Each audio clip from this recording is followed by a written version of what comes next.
Good friends. How are you guys feeling today? Wow, this is Mr. Kazu live here in New York City as usual. We are here to discuss topics of interest that affects the world globally. And today we have a great topic. We'll be discussing. We shall be talking about today. And as you guys know, I'm from Nigeria. As you can see me, I'm right here from Nigeria. You can see my shirt. Yeah. So let me know where you're watching from.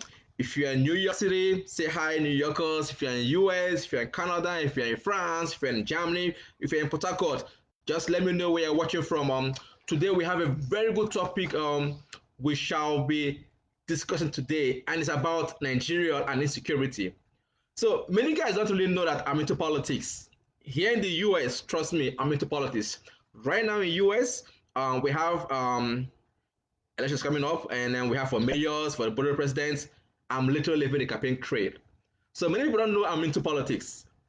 Many guys don't know that, but some know that I'm into politics. Before I went into women empowerment, I've been in politics, even in Nigeria. My first book, right? The foreword was written by Dele Mamodu. For those of you who know him, he's an accomplished man in Nigeria and in the world. So he wrote the foreword to my book.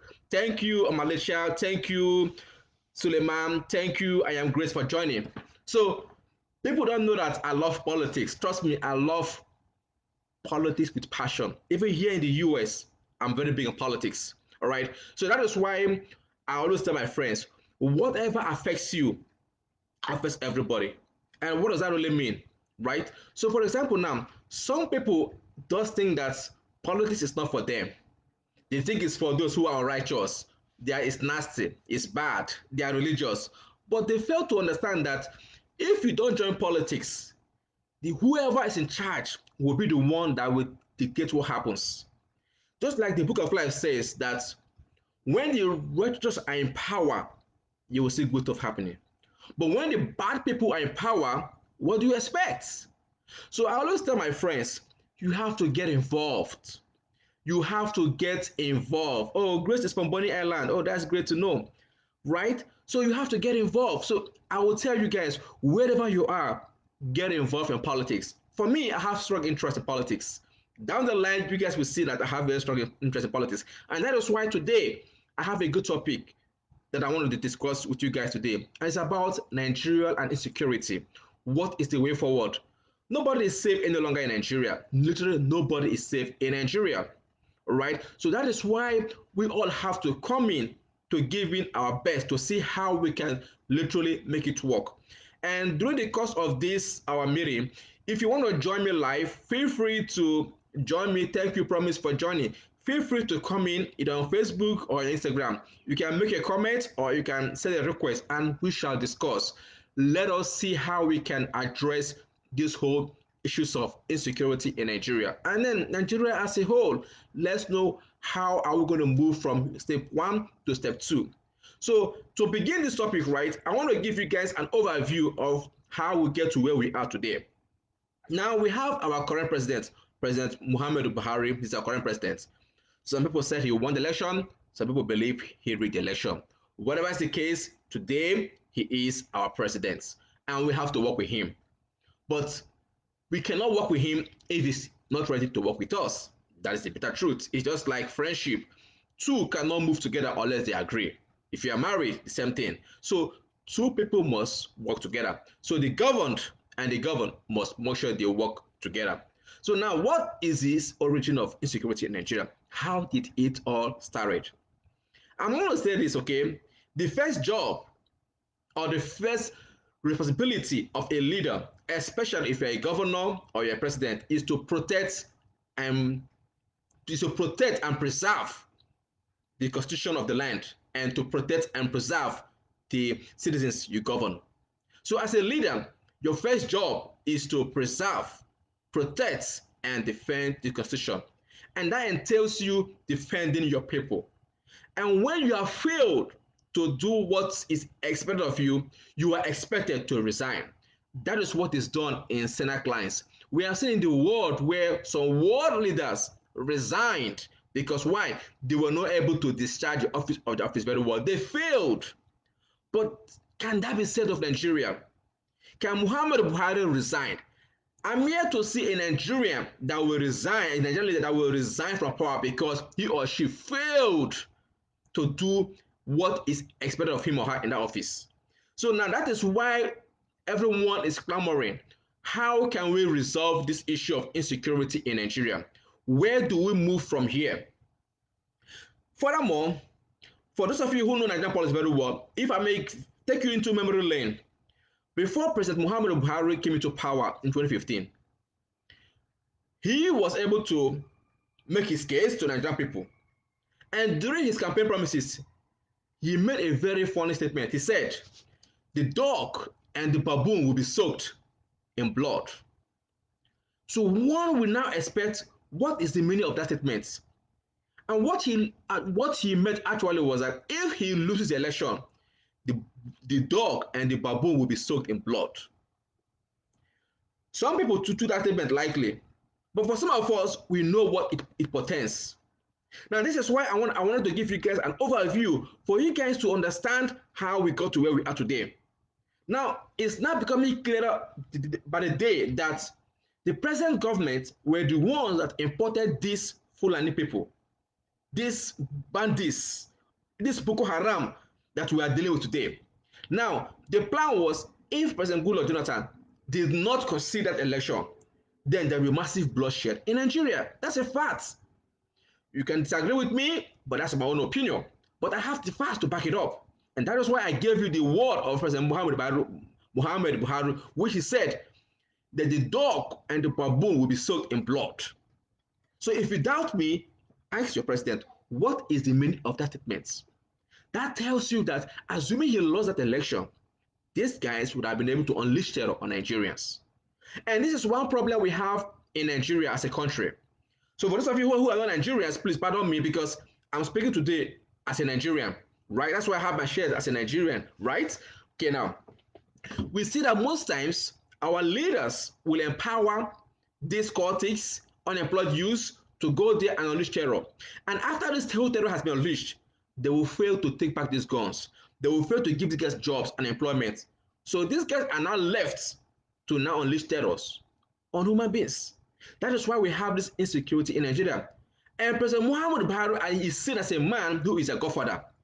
As you all know, when these northerners, these Fulani people were having issues with Buhari in the West, Buhari was the one that went down there to negotiate with the governor, one of the governors in southwest Nigeria, that why are you treating my people like this? My people are feeling uncomfortable. He was the one that went to negotiate on their behalf. Even when the federal government was trying to end this Boko Haram bandit thing in Nigeria, when President Goodluck was in power, Buhari was the one that was their chief negotiator. So I personally, I am not surprised to see what is happening in Nigeria right now because it will be hard for President Muhammad Buhari, to go after these bandits. Yes, he once said that the army generals should shoot aside, but then that is just in theory. In practice, we all know that if he wants to end this bandits and Boko Haram, it will not last more than 24 hours. In fact, past Nigerian leaders have said it. Abacha, Babangida, even President, even Obasanjo, the former president, he said it, that if any form of insecurity should happen in the country, or any form of rise the word abduction or whatever you may call it, last more than 24 hours, then you know that the government of the day is in support of it. Now, what baffles my imagination is that you will see these Boko Haram members, right? The bandits, right? You will see them causing mayhem in Nigeria. The security will do nothing to clamp them down. But when the helpless people are fighting for their rights, you will see the security people coming out to condemn them. That is the highest form of hypocrisy.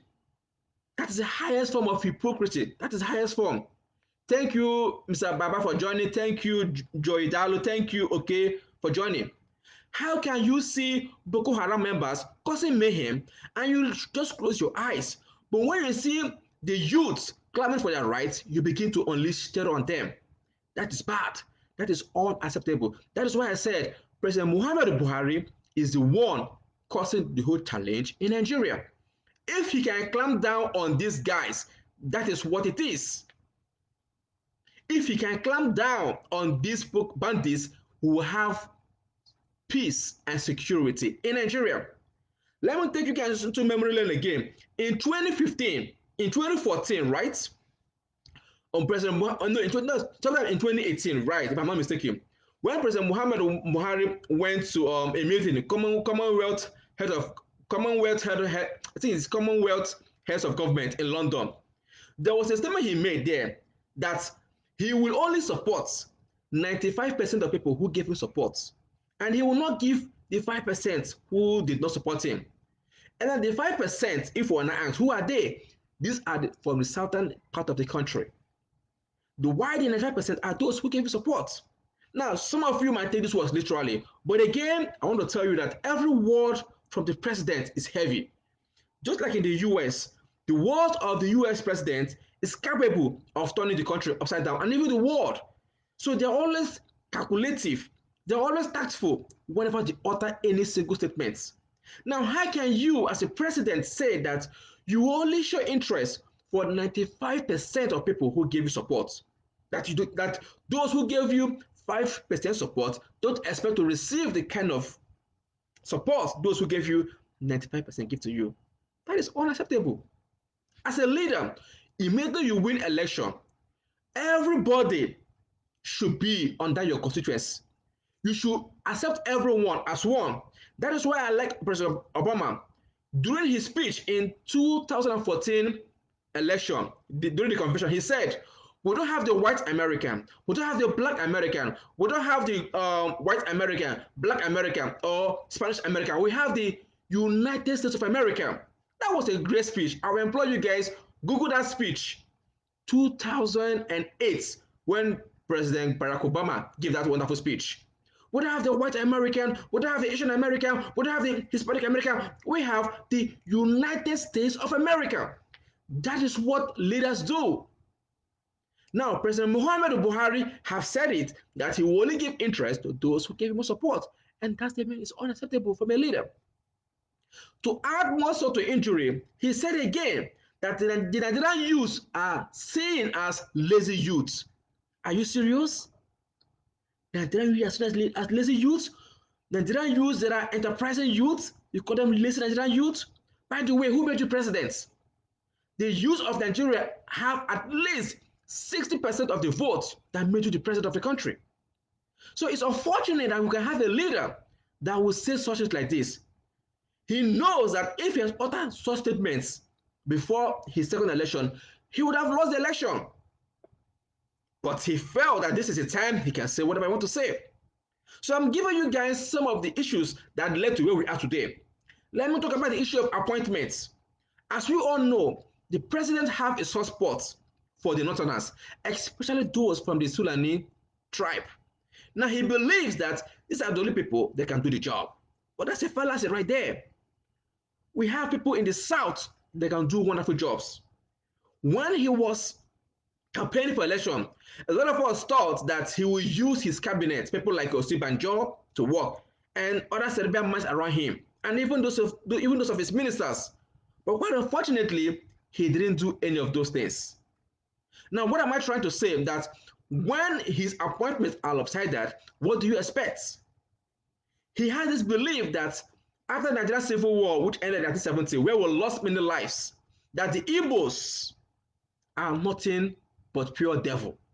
I just don't know why he hates the Igbos with passion. Now, as a leader, you don't have to hate people like that. You don't have to. Even though you hate them, you don't have to show them to their face that you hate them. It's unacceptable. As a leader, you are the father of the nation.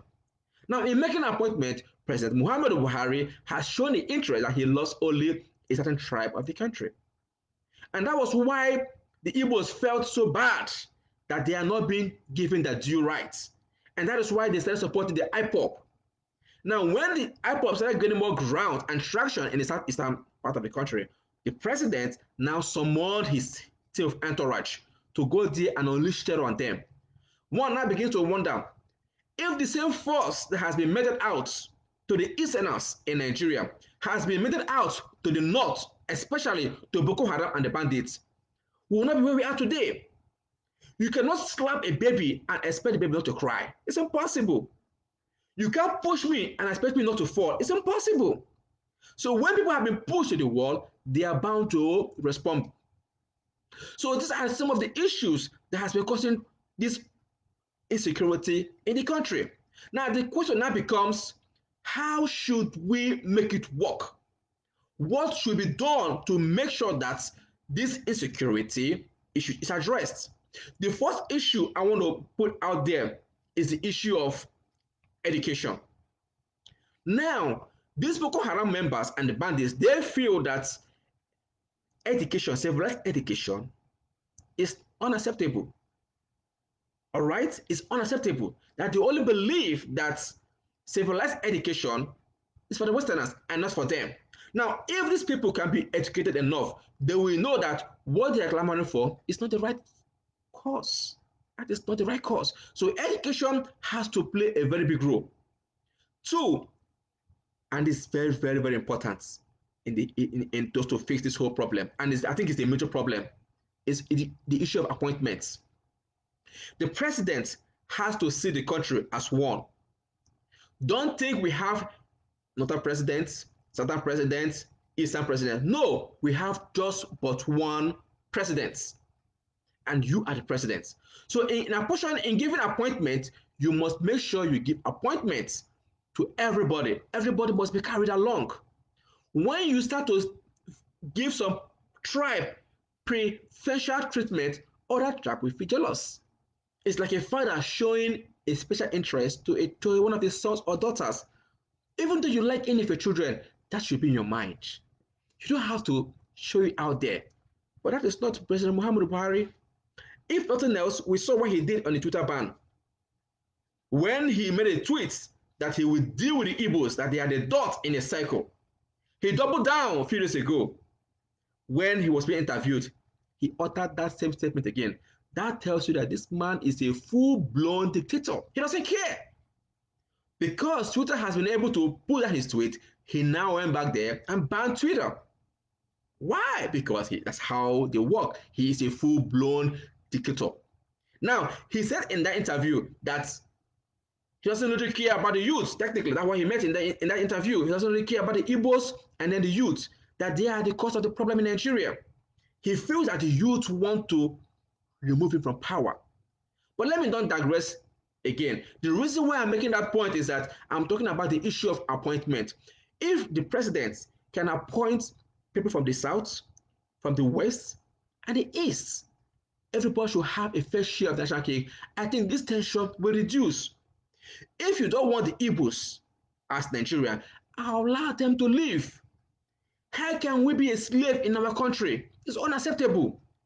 When people like Sunday Igboho are clamoring for Oduduwa and people like Nnamdi Kanu are clamoring for IPOB, what do you expect? They are not seen as one in their country. And then they want to leave. And you say they will not leave. Who does that? That is a sign of a dictator. So you don't have to treat a particular tribe as less inferior. No, no tribe should be relegated. We are all but one country, one individual. So if you can embrace everybody together, I think it will be a very good way to go. However, I am not giving Muhammad Buhari all the blame. I also blame the Southerners, especially those from the southeast part of the country, and also to a reasonable extent, the southern part of the country. Why do I say this? Now, most of our southern leaders want to become vice presidents to a northern leader. Why? What makes you feel that you cannot become the president of the country? Why? And this is why I'm telling all political parties, especially the APC and the PDP in Nigeria, they have to zone the presidency to the south if they are serious in bringing change in Nigeria. Why do I say this?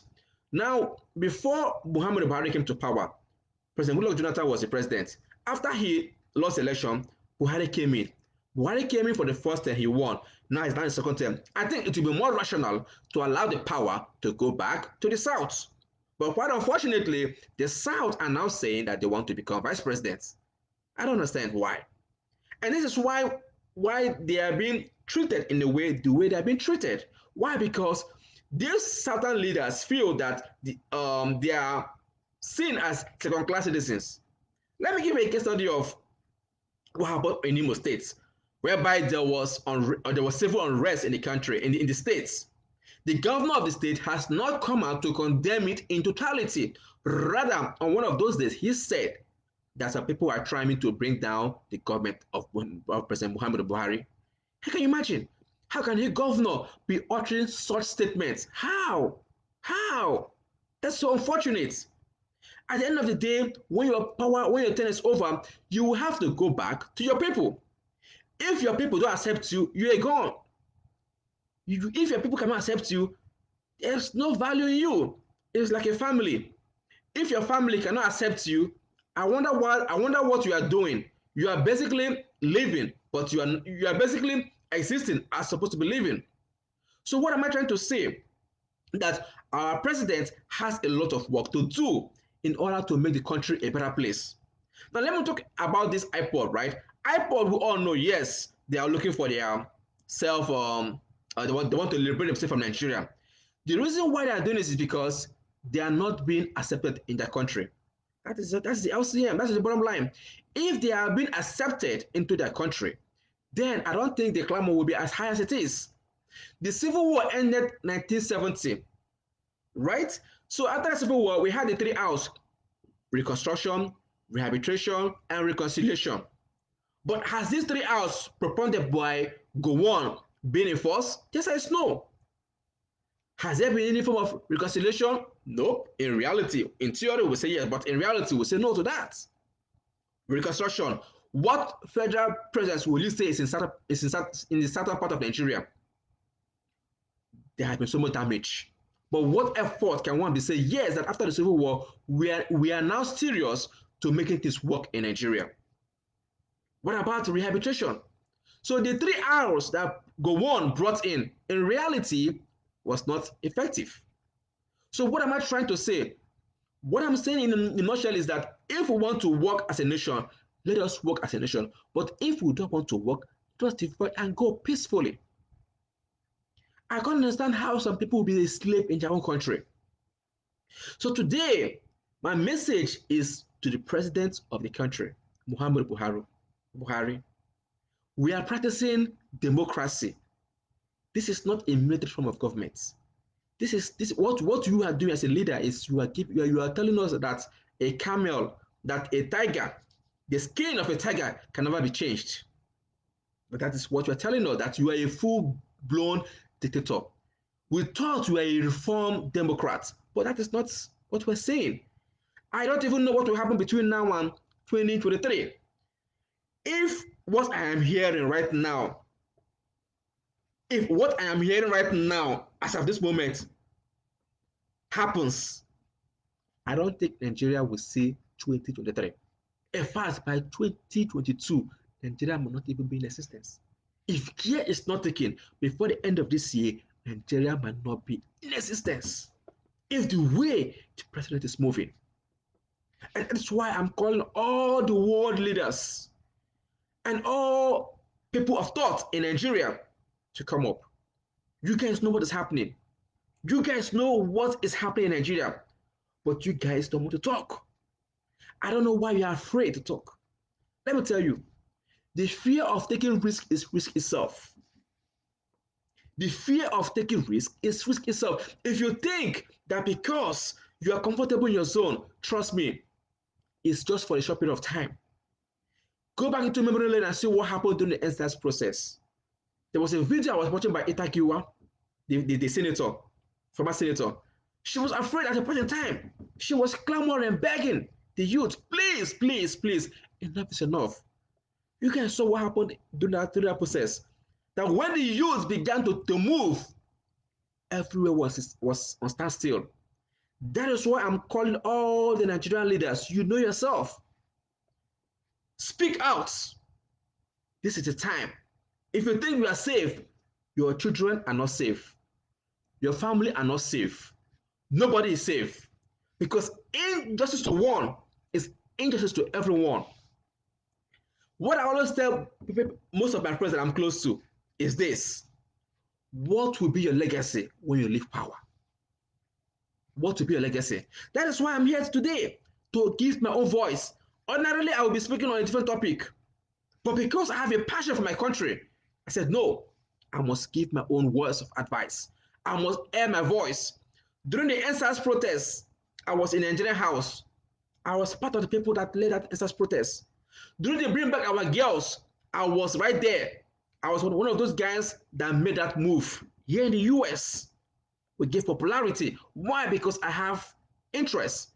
During the NSAS protest, I also did an Instagram live like this and Facebook live. I spoke vehemently against the government of the day. That is who I am. I'm open to good government. But if you're not doing the right thing, I won't be in support of you. Even my friends who are close to me in power, trust me, I have friends who are in power today in Nigeria and even globally. I am not the kind of guy that will just keep my mouth shut. I pray, and I always pray to my God, do not put me in a position where my mouth will be shut just because of vested interests. If you are my friend, you must do the right stuff. Trust me, I supported Muhammad Buhari when he was running for election. And I had very close access to the former president. Not one-on-one, but I have an access to him. As a matter of fact, at a point in time, I had his direct number. We were chatting. Former president. I was close to his cabinet. Even the past special advisor to the president, Ahmed Gulak, I know him. He was the one that did the inauguration for Good Luck Support Group here in New York. I was among the 7 youths that were selected. I just don't want to say stuff online here, but I know what I'm talking about. So, if you have the interest of Nigeria at heart, I'm speaking this on behalf of Nigerians in diaspora and as a concerned citizen of the country, to my friends who are in power and those who know what it takes to bring change in Nigeria. If you have access to the president, to the APC, and to people of thought, please speak to them. Enough is enough. We need to restructure Nigeria. Enough is enough. We need to restructure Nigeria. We need electoral reforms. Enough is enough. Enough is enough. We have great people that can bring change in Nigeria. But why are we being ruled by people who have no vision? Why? We have great politicians in Nigeria. Here in the US, go to any industry, you will see Nigerians doing amazing work in different capacities. Nigerians, look at what is happening here in the US. At least 5 Nigerians have been appointed by the current presidents. What is happening to Nigerians back home? What is happening? So I wouldn't want to speak too much on this issue, but I thought it nice to air my view on this insecurity in Nigeria. If President Muhammad Buhari wants to end this banditry in Nigeria, if President Muhammad Buhari wants to end Boko Haram in Nigeria, he can do it within a day. His body language is what these guys are looking at. He can do it, but I believe he doesn't want to do it. But time will come, the legacy will be there, that when it was time for him to act, he chose to close his eyes and allow his people to die. The memory will live for eternity. President Muhammad Buhari, I will ask you one question. What do you want your legacy to be? Do you want your legacy to be that Nigerians were killed, Nigerians were helpless, Nigerians were hungry, Nigerians had no job, you had lopsided appointments? Is that what you want as your legacy? I will tell you to your face, President Muhammad Buhari, if you can watch this video, anybody that watch this video, you're a colossal failure. You're a total disgrace to the country. Yes, you have taken Nigeria back to the trenches. You have failed woefully.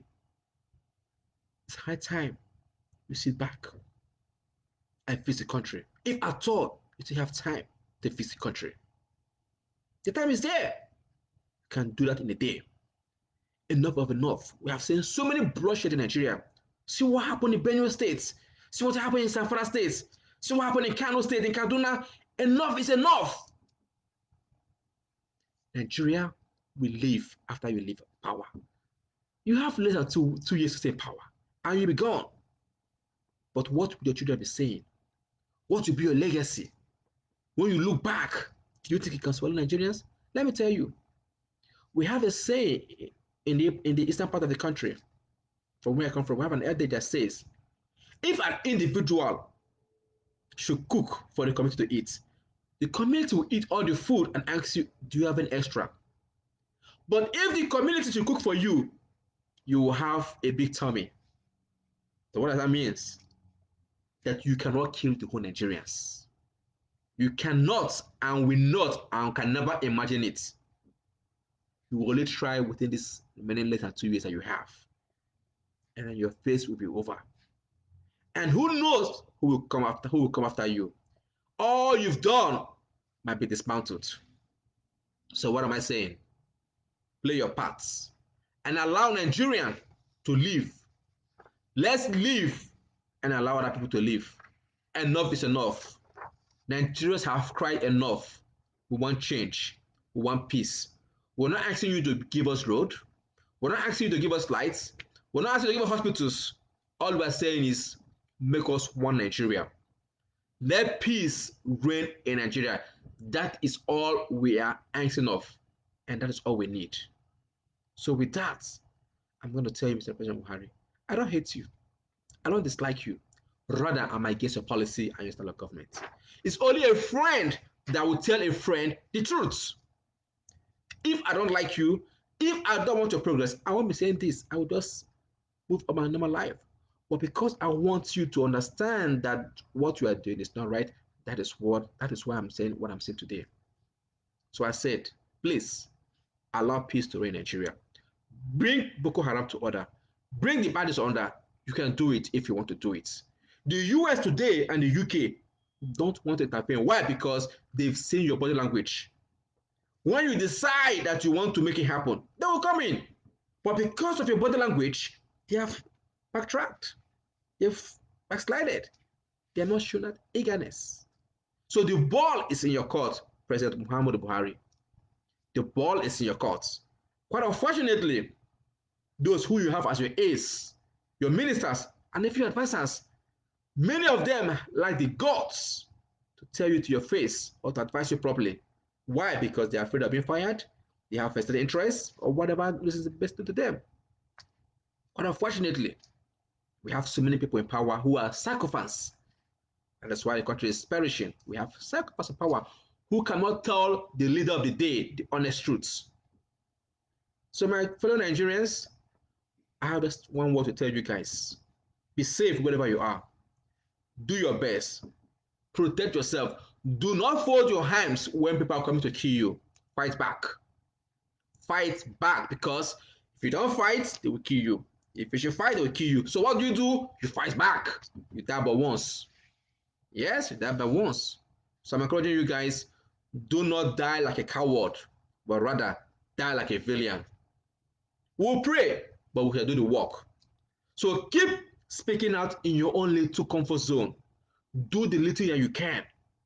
And who knows, maybe God will hear your prayer and rescue Nigeria. So my very good friends, I thank each and every one of you for joining me here today. I see so many comments on Instagram and on Facebook. Let me just try and review some of the comments that I have here on Instagram. Let me see what somebody says. It says, the wise who fail to take in politics will be ruled by the inferiors. That is a great word by Suleiman. That is powerful. I also have a great word by Dr. Saba. He said, you shouldn't be surprised about Buhari's statement by calling Nigerian youth lazy, because he was very uninformed and unaware.